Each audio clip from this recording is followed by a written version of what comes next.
So ito na mga master, oh. Para ano na, kaalaman. Palitan natin, oh. Mababa. Dugtong na lang natin yung mamaya yung ano. Ito, yung wire. So ito ang sinasabi ko, pag sa labas mas madali mag-trouble kaysa doon sa loob to ilagay. Tatanggalin pa, babaklasin lahat. Pero ito, dito na. Ganun lang kadali. So ito, talagyan na lang ng ano to, stick glue. Yan, diba? Cable tie tsaka stick glue. Yan, o.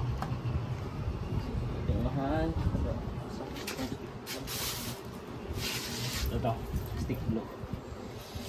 Ito lang katapat niyan para hindi magka-leaking. Lagyan natin ng stick glue.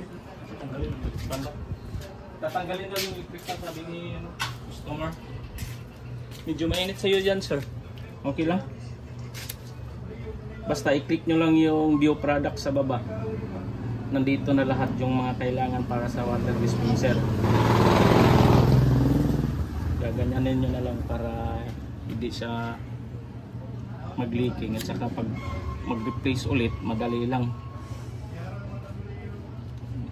Hindi naman malakas yung pressure ng tubig dito. Ganun lang kadali. Kailangan makapal. Hintayin lang natin na titigas yan. Saka natin lagyan ng cable tie para safety. Yan. Hintayin lang natin saglit. Yes. Yes. Yan ang may-ari, o, naghintay na. Sir, sadali lang sir, mga 20 minutes, no? Okay, susunod pa sa...